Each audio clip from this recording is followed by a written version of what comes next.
अब खबरें विस्तार से। जमशेदपुर में संविधान दिवस के मौके पर भाजपा अनुसूचित जाति मोर्चा के द्वारा विशाल यात्रा निकाली गई। जिला भाजपा कार्यालय से निकलकर ये यात्रा साक्षी अंबेडकर चौक पहुंची, जहां सभी ने बाबा साहेब के प्रतिमा पर माल्यार्पण कर उन्हें श्रद्धांजलि दी।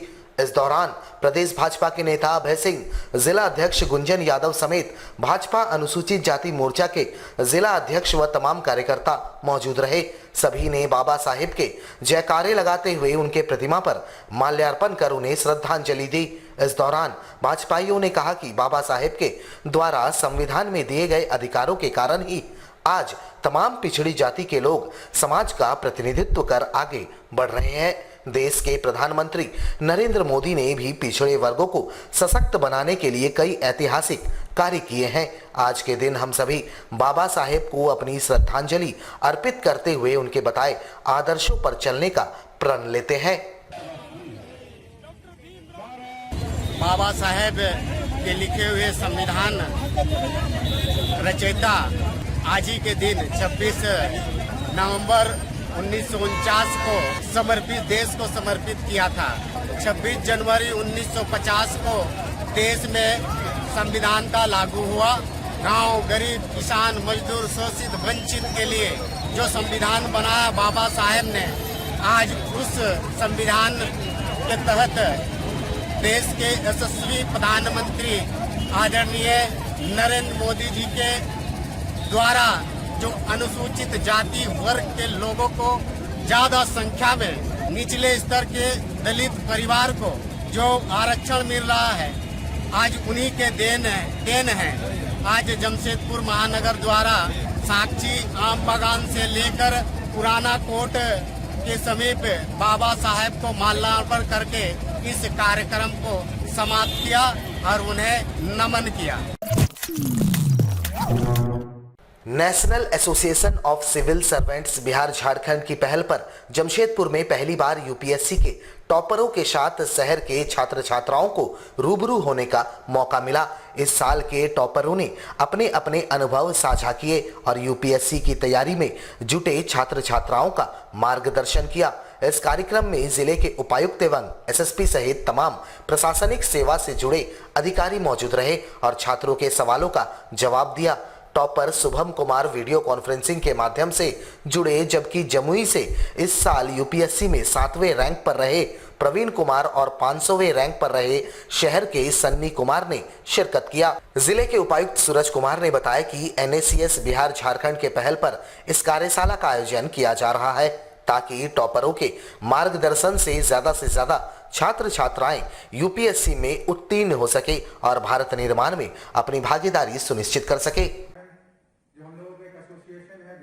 एनएसीएस बिहार झारखंड के जो हमारी ऑर्गेनाइजेशन है, जो बिहार झारखंड के ऑफिसर्स हैं, उनकी हम लोगों ने एक ग्रुप बना रखी है। उस ग्रुप का हमेशा ये काम है कि हम कोशिश करें कि बिहार और झारखंड से अधिक बच्चे निकल सकें। और हमेशा ये देखा गया है कि काउंसलिंग की कमी से या मार्गदर्शन की कमी से बहुत सारे बच्चे जिनमें पोटेंशियल होता है वो निकल नहीं पाते हैं। तो इसीलिए इस बार एनएसीएस ने ये बीड़ा उठाया है कि इस तरीके के जो वर्कशॉप हैं, इस तरीके के मोटिवेशनल सेमिनार्स जो हैं, वो हम लोग अलग अलग जगहों पे ऑर्गेनाइज करें ताकि वहाँ के जो स्टूडेंट्स हैं इससे प्रेरणा ले सकें। जमशेदपुर के पटमदा थाना क्षेत्र के घुसरा गांव के समीप भीषण सड़क हादसे में 2 मजदूरों की मौके पर मौत हो गई, जबकि दर्जन भर मजदूर बुरी तरह घायल हो गए। सभी घायलों को एमजीएम अस्पताल लाया गया, जहां 5 की स्थिति नाजुक बनी हुई है।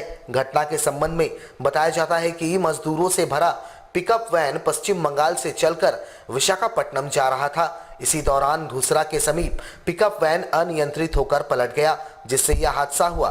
बताया जाता है कि बस पर कुल 25 मजदूर सवार थे। घटना के बाद इलाके में सनसनी फैल गई। मामले की जानकारी मिलते ही स्थानीय विधायक मंगल कालिंदी मौके पर पहुंचे। सभी के सहयोग से घायलों को एमजीएम अस्पताल भेजा गया। फिलहाल गंभीर रूप से घायल मरीजों को बेहतर इलाज के लिए बाहर भेजने की तैयारी की जा रही है। बताया जा रहा है कि सभी मजदूर पेंटिंग का काम करते थे। আমরা সিন্দ্রি থেকে পিকআপ ভাড়া করে যাচ্ছিলাম বিশাখাপত্তনম স্পেশাল কাজ করতে। পেন্টিং লাইনে কাজ করি আমরা। তাহলে 6টার সময় ট্রেন, তাহলে আমাদের যাতে এই যে রাস্তার মধ্যে দুর্ঘটনা হয়ে যায়। 25 জন মতো ছিলি। जमशेदपुर के टाटानगर रेलवे स्टेशन पर सेकेंड एंट्री गेट का कार्य युद्ध स्तर पर जारी है, जहां second entry foot over bridge के लिए गुरुवार को ब्लॉक लेकर कार्य को किया गया। टाटानगर रेल प्रबंधन का दावा है कि जनवरी तक second entry gate foot over bridge आम लोगों के लिए खोल दिया जाएगा। वैश्विक महामारी के समय सारे एंट्री गेट को बंद कर टाटानगर रेलवे स्टेशन में सिर्फ एक एंट्री गेट और एग्जिट गेट वर्तमान समय में यात्रियों के लिए चालू है।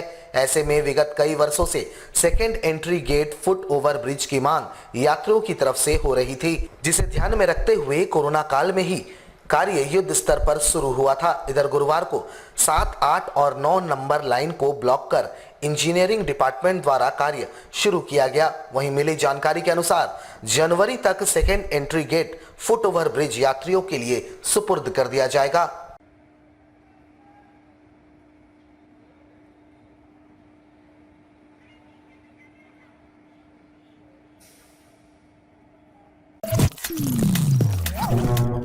राज्य के स्वास्थ्य मंत्री के गृह जिला जमशेदपुर कोल्हान के इकलौते सरकारी मेडिकल कॉलेज अस्पताल के 200 से भी अधिक संविदा आधारित आउटसोर्स स्वास्थ्य कर्मी 2 महीने के वेतन भुगतान की मांग को लेकर अनिश्चितकालीन हड़ताल पर चले गए हैं। इस दौरान आउटसोर्स स्वास्थ्य कर्मियों ने खुद को काम से अलग करते हुए अस्पताल परिसर में ही धरना शुरू कर दिया, जहां इन्होंने साफ कर दिया कि जब तक वेतन नहीं तब तक काम नहीं। कोरोना काल में किए गए कार्यों के प्रोत्साहन राशि नहीं देने का भी इल्जाम इन्होंने प्रबंधन और एजेंसी पर लगाया है। वैसे यह कोई पहला मौका नहीं है जब एमजीएम अस्पताल के आउटसोर्सिंग कर्मचारी अपने वेतन भुगतान, साप्ताहिक अवकाश एवं कोरोना काल के प्रोत्साहन राशि दिए जाने की मांग को लेकर आंदोलन का रुख अपनाया है। इससे पूर्व भी इनके द्वारा अपनी मांगों को लेकर आंदोलन किया गया था, जहां उपायुक्त के मध्यस्थता के बाद इन्होंने अपना आंदोलन वापस लिया था। वहीं एक बार फिर से अस्पताल के आउटसोर्स स्वास्थ्य कर्मी आंदोलन का रुख इख्तियार कर लिया है, जिससे अस्पताल की स्वास्थ्य सेवा बुरी तरह प्रभावित होने लगा है। हालांकि आंदोलित स्वास्थ्य कर्मियों को समझाने में अस्पताल के उपाधीक्षक जुटे रहे, मगर स्वास्थ्य कर्मियों ने बकाया वेतन भुगतान किए जाने तक आंदोलन जारी रखने का ऐलान करते हुए धरने को जारी रखा। इससे उससे मांग करके, घर से मांग करके, लेकिन घर वाले लोग भी देने से मना कर रहे हैं कि तुम लोग कमाती हो तो कैसे घर से मांग रही हो, लेकिन फिर भी हम लोग घर से जबरदस्ती मांग करके चला रहे हैं। अभी 2 महीना हो गया, अब अक्टूबर का ही नहीं मिला है तो अभी नवंबर का कब मिलेगा। 3 दिन का टाइम बोले थे, लेकिन 3 दिन कंप्लीट हो गया, 4था दिन है, अब तक हम लोग का सैलरी नहीं आया और प्रोत्साहन राशि भी नहीं आया। जो बिल का प्रोसेस है, हर बिल की जांच होती है, जांच होने के बाद तब वो बिल को भेजा जाता है। ये बिल भी गया है, जिस भी टेक्निकल कारण से, चूँकि आवंटन भी देर से आया, आवंटन ये नहीं है कि बहुत पहले से था, तो आवंटन देर से आया है, बिल आया है, बिल जांच की गई है, बिल को तेजी भेजा गया है। इस प्रोसेस में थोड़ा देर लग रहा है, लेकिन अब इस देर के कारण कर्मचारी गए हैं हड़ताल में, जबकि जो एजेंसी ने ये ठेका लिया है, स्पष्टतः उनको निर्देश है कि मेरे पेमेंट में देर हो सकता है, लेकिन वो निर्देश है, लिखित निर्देश है कि आपको कर्मचारियों को पेमेंट समय पे करना है। लिए जो एजेंसी का नियमानुसार जो उसको 100 कॉज और चिट्ठी देना है, वो आज हम लोग दे रहे हैं। कि 5 महीने से अभी तक हम लोगों के कोई भी बिल का भुगतान नहीं हुआ, तो आप क्या सोचते हैं कि हम 10 महीने 15 महीने तक लगातार हम एजेंसी अपना बिल पेमेंट करता रहे और कब फिर हम अपना लें? तो नहीं बता सकते हैं क्यों नहीं भुगतान भी। हमने बिल रेज कर दिया, हमने बिल दिया हुआ है लगातार, 8 महीने से बिल हमारा वहाँ पे है। अब अगर अब बिल प्रोसेस किया गया 2 दिन पहले ट्रेजरी में गया, वहाँ पे क्रेडिट होने में टाइम लग रहा है, वो तो प्रोसेस है, वो तो होना है, तो आज जा रहा है, तो आज हम पेमेंट कर रहे हैं। अगर आज भी हम नहीं करते तो गलत है, हमारे साइड से ऐसा कुछ भी नहीं है। भाजपा अल्पसंख्यक मोर्चा के द्वारा साक्षी गोल चक्कर में राज्य के मुख्यमंत्री पर कई आरोप लगाते हुए उनका पुतला दहन किया गया। भाजपा अल्पसंख्यक मोर्चा जिला अध्यक्ष मोहम्मद निसार अहमद ने कहा कि सरकार बने हुए लगभग 2 साल हो चुके हैं और अब तक अल्पसंख्यकों के लिए यह सरकार कुछ भी नहीं की। ना तो अल्पसंख्यक आयोग का गठन, ना ही उर्दू बोर्ड का गठन, ना ही मदरसा बोर्ड का गठन और ना तो पूर्व सरकार के पूर्व मुख्यमंत्री रघुवर दास के कार्यकाल में जो आलीशान हज हाउस का निर्माण रांची में किया गया था, उसका रख रखाव भी सही ढंग से नहीं किया जा रहा है। वर्तमान सरकार में इसी मुद्दे को लेकर जमशेदपुर महानगर भाजपा अल्पसंख्यक मोर्चा जिला अध्यक्ष मोहम्मद निशार अहमद के नेतृत्व में झारखंड राज्य के मुख्यमंत्री हेमंत सोरेन का पुतला दहन किया गया और झारखंड सरकार से मांग किया गया है कि जल्द से जल्द इन विषयों पर ध्यान दे, अन्यथा भाजपा अल्पसंख्यक मोर्चा जमशेदपुर में धरने पर बैठने का काम करेगी।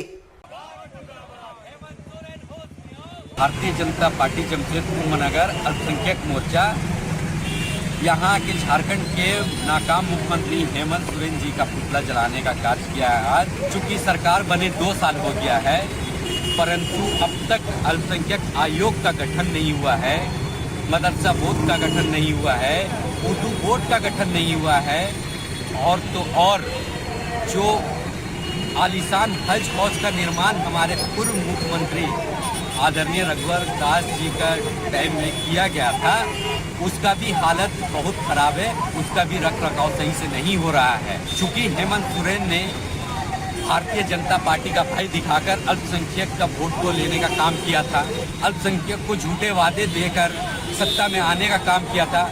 अब अल्पसंख्यक अपने आप को ठगा हुआ महसूस करने लगी है।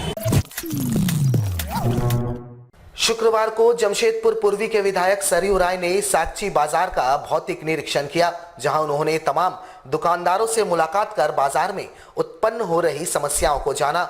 गौरतलब हो कि कुछ ही दिनों पूर्व बाजार एसोसिएशन ने बाजार में उत्पन्न हो रहे तमाम समस्याओं से विधायक सरयू राय को अवगत करवाया था, जिसके बाद विधायक ने बाजार का भौतिक निरीक्षण किया। वर्तमान समय में बाजार में मल्टी स्टोरी स्टोर्स बनाए जाने का प्रस्ताव लाया गया है। वैसे बाजार के दुकानदारों ने तत्कालीन दुकान को G+2 किए जाने का परमिशन मांगा है। दुकानदारों के अनुसार वर्ष 1953 में जो स्ट्रक्चर बाजार में टाटा कंपनी ने बनाया था, आज भी उसी स्ट्रक्चर पर तमाम दुकानदार निर्भर है। अगर दुकानों को G+2 यानी ऊपर 2 तल्ले बनाने का परमिशन मिल जाता है तो दुकानदारों को सामान बेचने में काफी सहूलियत होगा। साथ ही बाजार में कभी भी अतिक्रमण की समस्या नहीं होगी। साथ ही साथ बाजार में जर्जर अवस्था में पड़े शौचालय, पार्किंग की समस्या जैसी समस्याओं से भी दुकानदारों ने विधायक को अवगत करवाया। विधायक सरयू राय ने दुकानदारों को आश्वासन दिया है कि वे इस मुद्दे को लेकर सरकार से और टाटा कंपनी प्रबंधन से बातचीत करेंगे ताकि इसका सही हल निकल कर सामने आ सके। सुन रहे थे कि जो दुकानदार हैं उनकी कई कठिनाइयां हैं बाजार में, अवैध अवैध कई तरह के, जिसमें बाजार लगता है उस समय भी आज हम देख रहे हैं। सुबह में जब बाजार बंद रहता है उस समय भी आकर हमको देखेंगे उस समय कैसा लग रहा है। मुझे जानकारी मिली कि टाटा स्टील और सरकार जो दोनों कोशिश कर रही है कि इस बाजार को अपने तरीके से वो बनाएं। उसके बारे में भी यहाँ के दुकानदार हैं, उनकी अपनी राय है। तो कोई सुधार इसमें होना चाहिए, तो किस तरह का सुधार होना चाहिए ताकि बाजार भी फले फूले और जो बाजार में खरीदारी करने आते हैं उनको भी सुविधा रहे। यही हम लोगों की कोशिश है, प्रयास है। अभी हम लोग देख रहे हैं, तो सब बता रहे हैं लोग कि कई जगह 1 मंजिला है दुकानें उनकी बहुत समय से बनी हुई हैं, उसको डबल स्टोरी करना चाहते हैं। कुछ लोग बता रहे हैं कि वैरायटी बहुत ज़्यादा हो गई है कपड़ों की और अन्य सामग्रियों की, तो उनको दुकान के बाहर लगाना पड़ता है, दिखाना पड़ता है उसको। तो इसके लिए अगर ऊपर में भी उनको इजाज़त हो जाएगी तो ऊपर में गोदाम रख लेंगे, नीचे में उसको दिखाएंगे, तो बाजार में जो कंजेशन है वो भी होगा खत्म।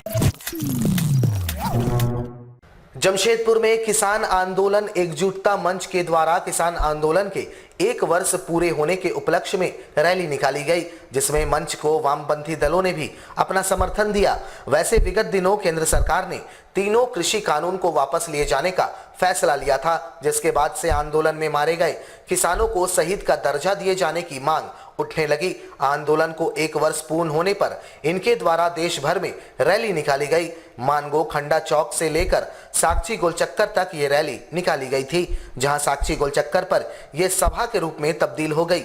इस दौरान इन्होंने कहा कि किसान आंदोलन में शहीद हुए किसानों को शहीद का दर्जा दिया जाना चाहिए। साथ ही जिन किसानों पर मुकदमे दायर किए गए हैं उन्हें भी वापस लिया जाना चाहिए। आज हम लोग जो किसान आंदोलन 1 साल पूरा हो गया, दिल्ली के सरहदों में किसान भाइयों को बैठे हुए अपनी मांगों को लेकर उनकी वर्षगांठ आज हुई है। पूरा 26/11 को 1 साल हो गया। उसी के समक्ष हम लोग आज एक छोटा सा रैली रखे थे और यहाँ जनसभा करेंगे। और जितने भी किसान भाई शहीद हैं उनको हम सबकी श्रद्धांजलि अर्पित करते हैं, जिनकी बदौलत आज भारत सरकार को काले कानून रद्द करने के लिए मजबूर होना पड़ा। और मुझे देशवासियों को आज पहले वो बोल रहे थे कि खाली सिखों का आंदोलन है, फिर बोले खाली सिखों का और हरियाणा का आंदोलन है। आज पूरे भारतवासियों का जन जन का आंदोलन बन गया, जिसकी बदौलत भारत सरकार को मजबूर होना पड़ा काले कानून रद्द करने पड़े। और जितने भी और मांगे हैं हमारे किसान भाइयों के MSP पे कानून बनना चाहिए और बिजली बिल कैंसिल होना चाहिए, जितने किसान भाइयों पर मामले दर्ज है वो कैंसिल होने चाहिए। ये सब मांगे हम भारत सरकार से रखते हैं और सभी किसान भाइयों को सच्ची सलाह मिले। हमारे साथ लगातार जुड़े रहने के लिए आप हमें YouTube पर जरूर सब्सक्राइब करें। आज के लिए बस इतना ही। कल आपसे फिर मिलेंगे कुछ नई खबरों के साथ। तब तक के लिए AMG न्यूज़ की पूरी टीम को दीजिए इजाजत। नमस्कार।